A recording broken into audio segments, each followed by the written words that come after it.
Welcome to the Financial Advisors Want to Know podcast, sponsored by Dominion Enterprise Services. I'm Catherine Tindall, CPA and founder of Dominion. We're a tax and accounting firm focused exclusively on serving advisors for their own tax planning and filing needs as business owners. At Dominion, we work alongside advisory firm owners to bring proactive strategy, clarity, and confidence to their tax planning so they can focus on growing their firms. The focus of this show is to cover different areas that I've experienced as a tax planner, working with advisor clients in their lives, building their practices. So let's get started. Hello, everybody. This is Catherine, and on today's episode, I have with me a very special guest, Kristin Burke. She is a leadership and execution partner who works with financial advisors and leaders as they build and scale their financial services firms. Since 2009, she has coached and developed financial advisors and leaders, beginning within a Fortune 200 financial services firm and now through her own consulting practice. She also hosts the Elite Achievement podcast. So hopefully that means we're going to have a good experience today with the conversation. But welcome to the show, Kristin. I appreciate you taking the time to be here. Catherine, thank you so much for having me. I am looking forward to this conversation. So I think we have, it's always an interesting place where our worlds collide with, seeing firm owners make the transition to like your advisor number one, you're in all of the client relationships, you're the one that's been building up the book, and then kind of having to start delegating things, transitioning where it's, I did a presentation the other day to a group, an RIA group, talking about how, basically you wear two hats, right? Like you've got an investor hat and then you've got an employee hat. And for those, very early beginning years, right? Like you're just in the employee hat. We're surviving, we're starting from scratch. Or, if you've purchased a practice from somebody else, like you're trying to kind of fix things and that sort of piece. So what are some things that advisors should be thinking about as they're starting to make that transition? I think the initial pain point here is usually around you've been spinning all of the plates, and how do we transition some of those plates to others? What's some of the framework that you like to work with for advisors that are kind of at that inflection point in the career? Yeah, I think first of all, it's about recognizing the skills that make advisors great as an advisor aren't always the same skills that make them a great leader. So, for example, a lot of times as an advisor, you have this skill around urgency. You want to be urgent, get your clients to take action, urgent with your follow-up. And that doesn't always translate into leading others. So especially if you're leading another advisor on your team, you sometimes need to slow down as you're coaching and as you're developing. I think a lot of times advisors are like, well, just do it the way that I've always done it. And that doesn't always translate as you're coaching and developing others. And then especially, Catherine, you were starting to allude to the topic of delegation. And I think this is one of the most difficult skill sets for an advisor to learn because it's more than a skill, it's actually an identity shift. Because if you think about it, as an advisor, a lot of your identity is wrapped up in the value in what you can do, the value you bring to your clients, the value of the production or the AUM that you're bringing over. But when you start stepping into that leader role and you start delegating, your value is really in what you build. And so that's a big shift, and it can be uncomfortable for advisors. Yeah. And there's a lot of, when I have these conversations, obviously at a more casual level because we don't, really do formal coaching, but a lot of the conversation I have with people revolves around, I'm looking at this business as an external person to you. I'm seeing your financials. We're talking about what's going on. I see this thing as an asset. That's the way that my mind works. It's like you're building this machine that's producing certain outcomes for yourself, for your clients, for your staff. And it's an asset, and that's the way I see it. And I think for a lot of advisors, them making that transition into this thing has a life of its own that I'm stewarding is a very different relationship than what they're originally used to. Like that there's an intangible value that they've been building with the client relationships and, the AUM that they've brought in and the workflows they've set up and the team members that they've trained up. Like there's just all this massive intangible value that they've been building over time. It's hard to quantify, but they've already been doing this. But I think, like you said, actually making the identity shift of realizing that that is the primary thing that you're doing, can be, and maybe that's not everybody. I know there's a lot of people that have kind of lifestyle practices.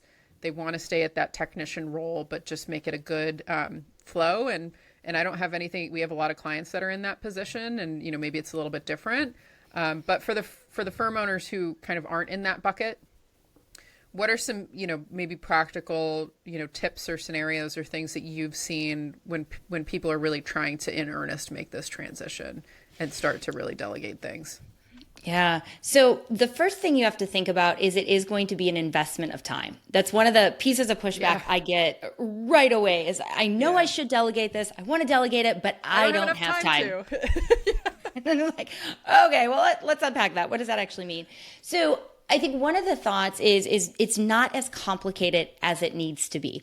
So if you hire someone and you're going to delegate, you could just have them sit next to you all day for one day and take notes on all the things you do and then report back to you. Here are the things I think I could take off your plate. So that doesn't require a lot of a prep on your end. So I think that's one is just letting go of that limiting belief that it's going to take a lot of time. And because it is going to be an investment, but it's going to save you a ton of time on the back end. The other thing though, and I think this is really what is more complicated, and it might prompt an advisor to say, I don't have time, is if they start delegating a bunch of these things they did that filled up their time, now what are they going to do? So they almost have to think about rewriting their job description and their role. Like, what is their role going to be now if they start delegating a lot of these things away? And sometimes that means that they're going to need to be more focused on client building, which, that evokes a lot of emotion. And it's more fun to fill out paperwork than to ask for referrals. Or sometimes that also means maybe that they're going to need to be in leadership conversations instead of doing all the minutia work. And that then brings up these emotions of, oh my gosh, am I a good leader? And how do I lead? And so I think that, again, there's that identity piece that comes into play that they need to work through. Yeah, no, that's a great perspective, and and it's so unique to the individual, right? Like what's one person's hard is another person's easy. Something that I notice, especially across the different firm owners that we work with, is like personalities just make such a big difference with the way that you're going to climb this mountain. It's like, yes, it really changes it. And so there really isn't like a one size fits all. The other thing too that I've noticed just in experience is, when I see an advisor and then they start to think about who they're going to bring in as a second command or, bring in as a junior or stuff like that. Like you really do need to get a dovetailing between the personality types, like between those two people. And that can be a really hard thing to hit.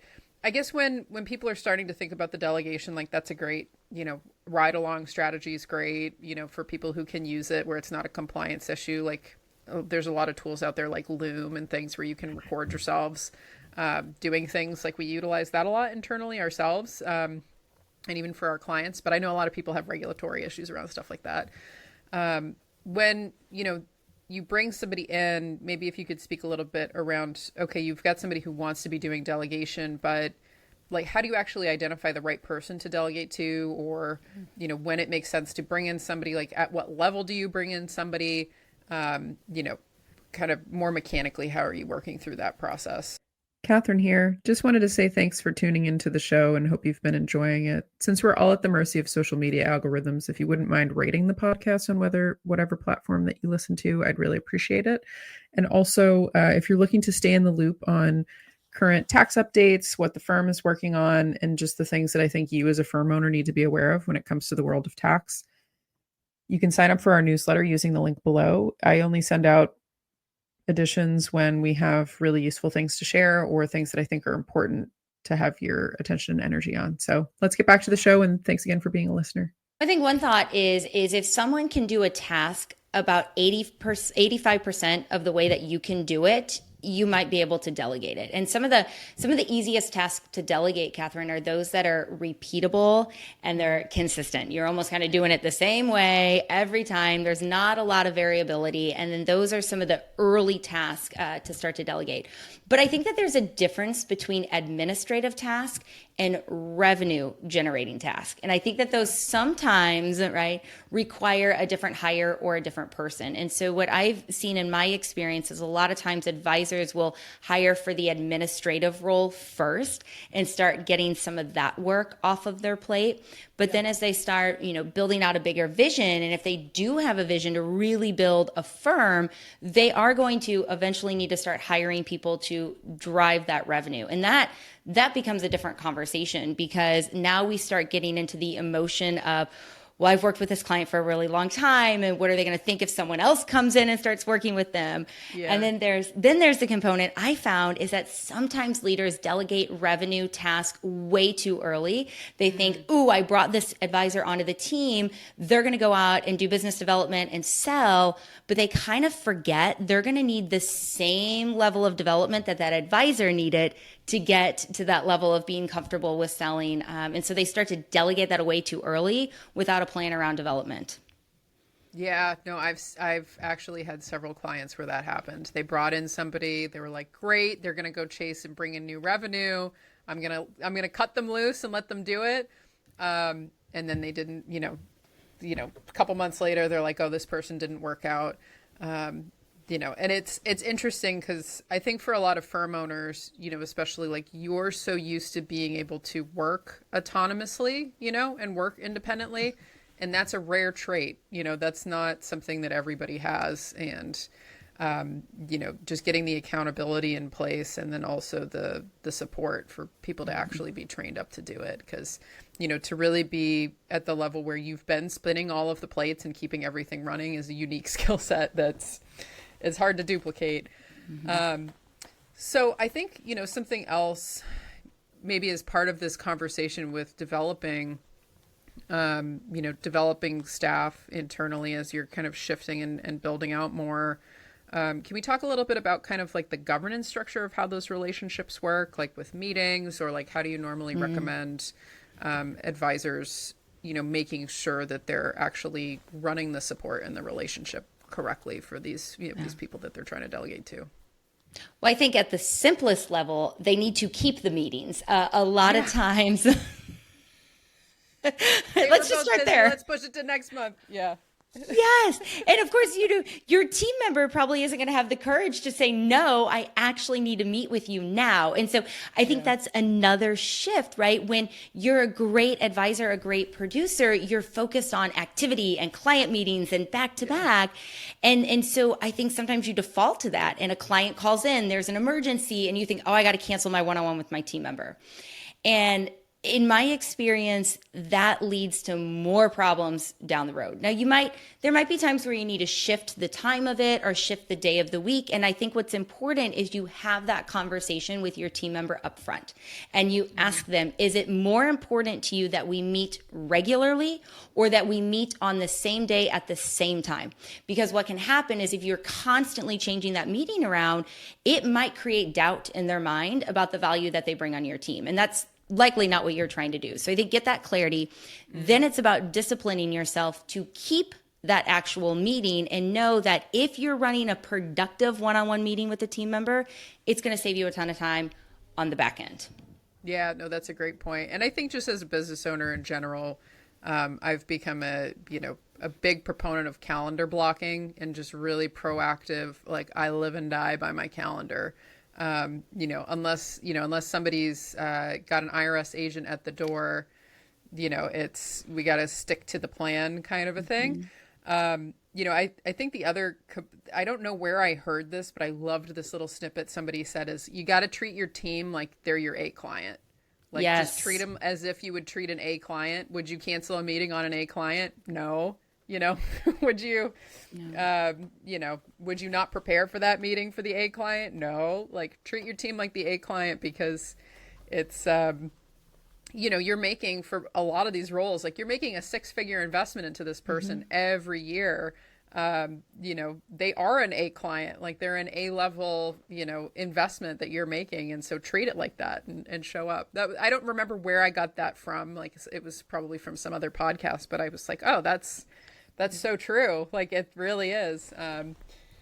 So I guess, when conducting one-on-one meetings, as I think for most business owners in general, meetings can be the bane of our existence if they're not efficient. What's some advice that you have around like how to actually structure those meetings, how frequently those should be happening?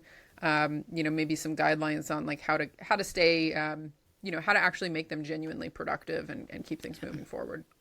I think this is a great question. And so I recommend a weekly one-on-one with most of your team members.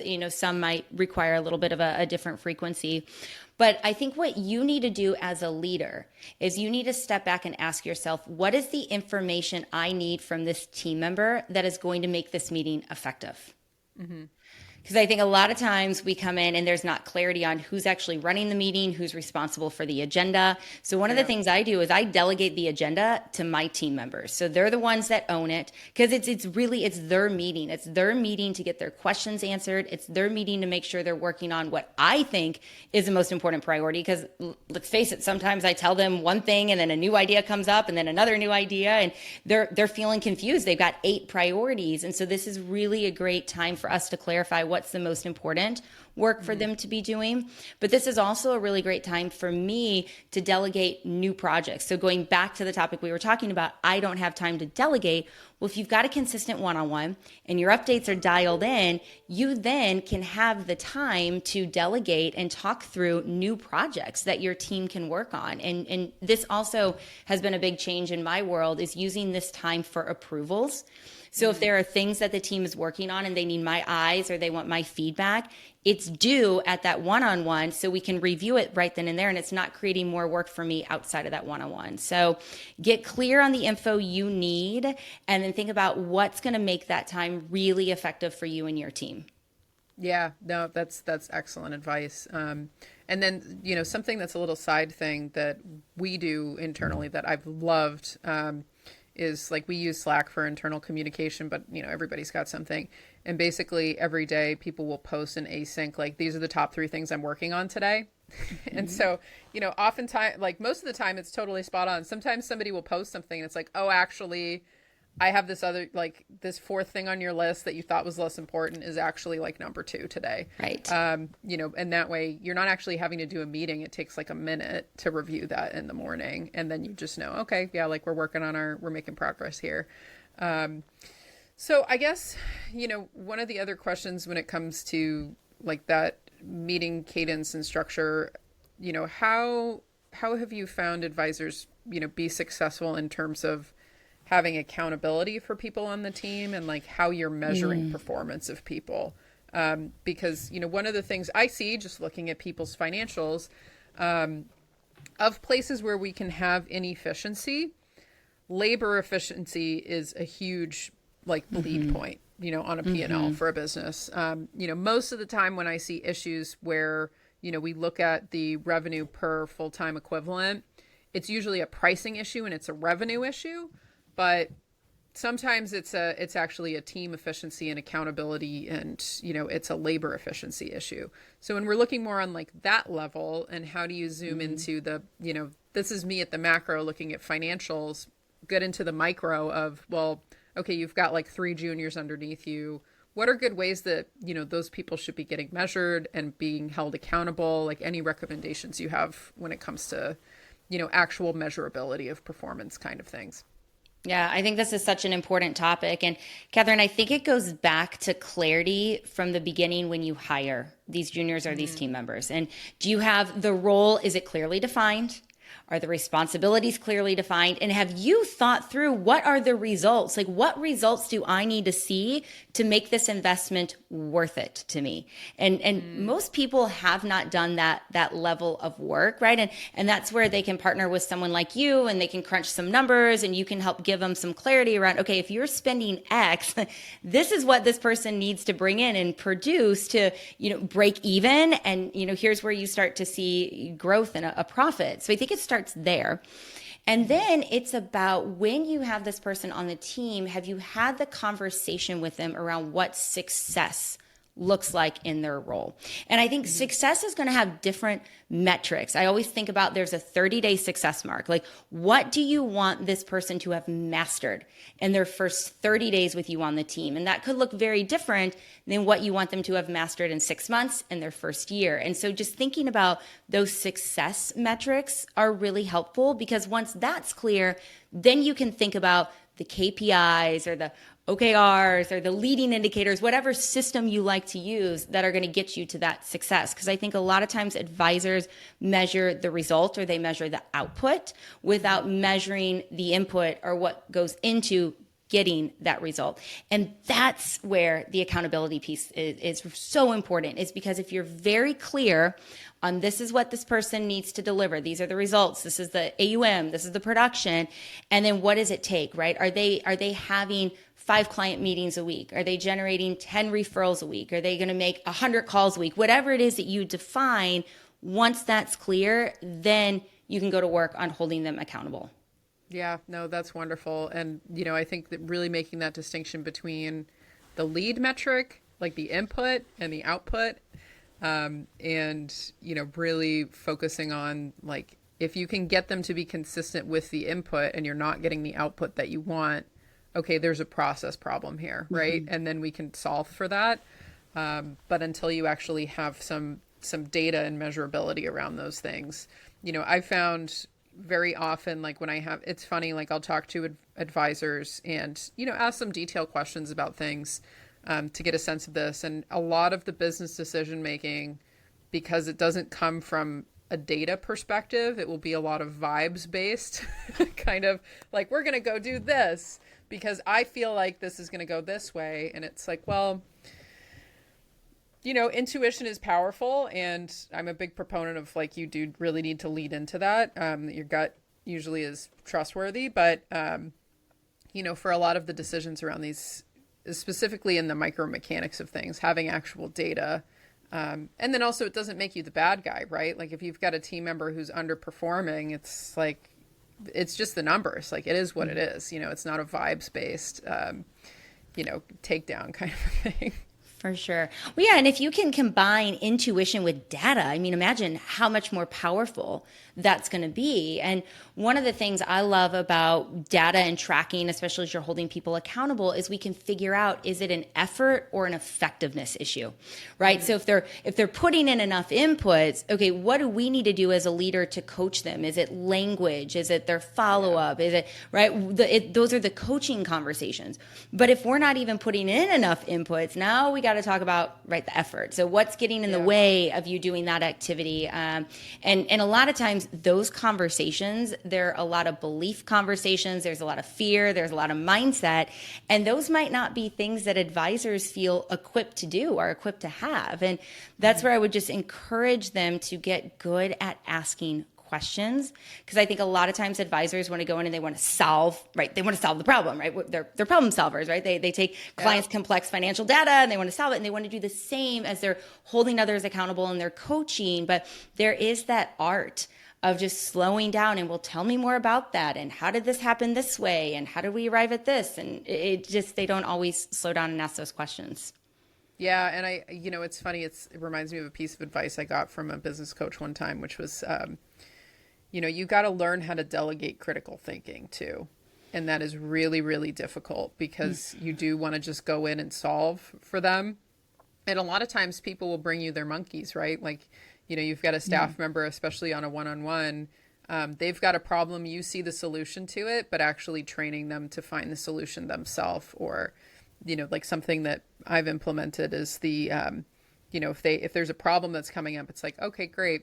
What are 3 solutions for this? And then let them give you 3 solutions. Okay, of the 3, which one do you like the best and why? Mm-hmm. All right, this one. What do you think is not going to work about this? And then, whatever they say. Okay, what's the downside if you're wrong? Like this, whatever. And then, okay, that sounds good. Let's just do that. But just giving them the empowerment to kind of work through the options. You don't lose complete control, And then also just even things like when you do go to delegation, having a lot of, a lot of clarity around where am I okay with you just making a call and executing versus where do I need to be looped in? Is that a certain threshold? Is it a certain topic? Is whatever, right?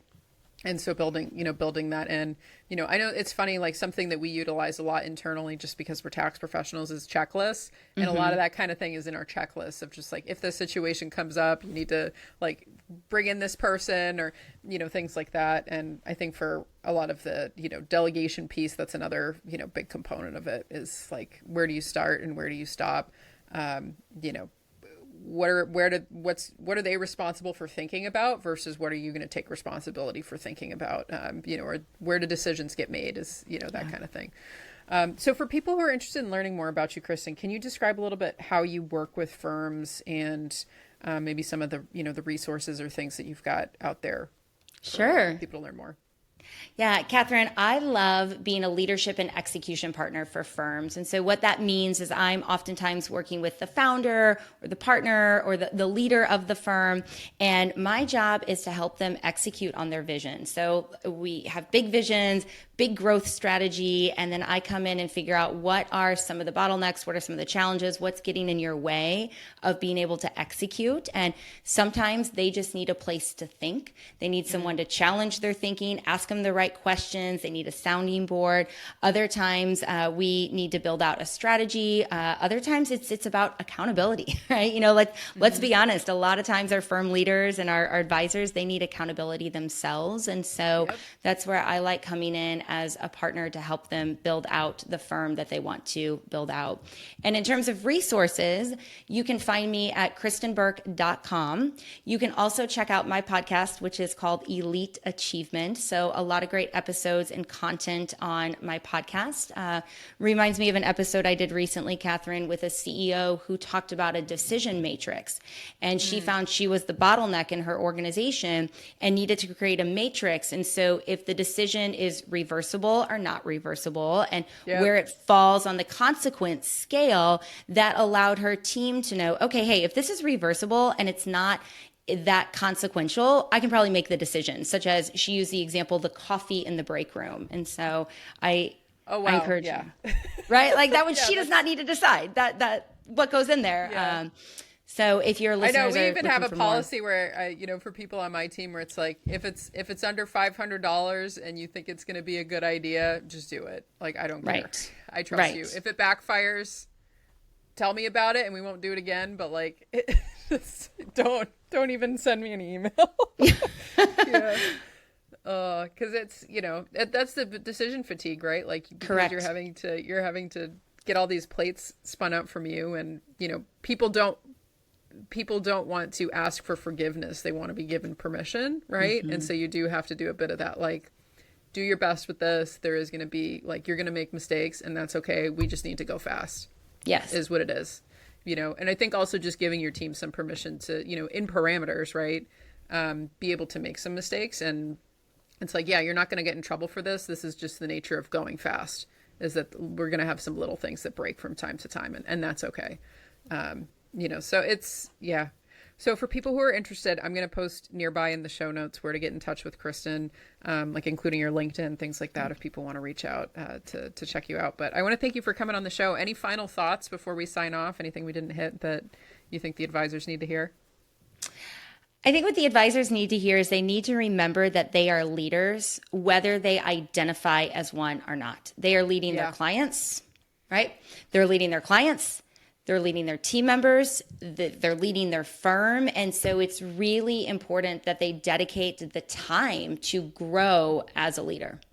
Yeah, absolutely. Well, inaction is still inaction, inaction is still a decision. So, you can't use it as an excuse, but thank you so much for coming on, Kristin. This was a great conversation. Appreciate you taking the time. Catherine, I appreciate you having me. Thank you so very much. Thanks for listening to the Financial Advisors Want to Know podcast, again, sponsored by Dominion Enterprise Services. If you found this episode valuable, I would love to personally hear from you. Connect with me on LinkedIn and send me a message. I'm always interested in your feedback, future episode ideas, or questions you'd like to see covered in a future episode of the show. And be sure to subscribe to our monthly tax update newsletter, where we share timely tax insights and planning considerations specifically crafted for advisory firm owners and what we share to our own clients. We'll see you next time.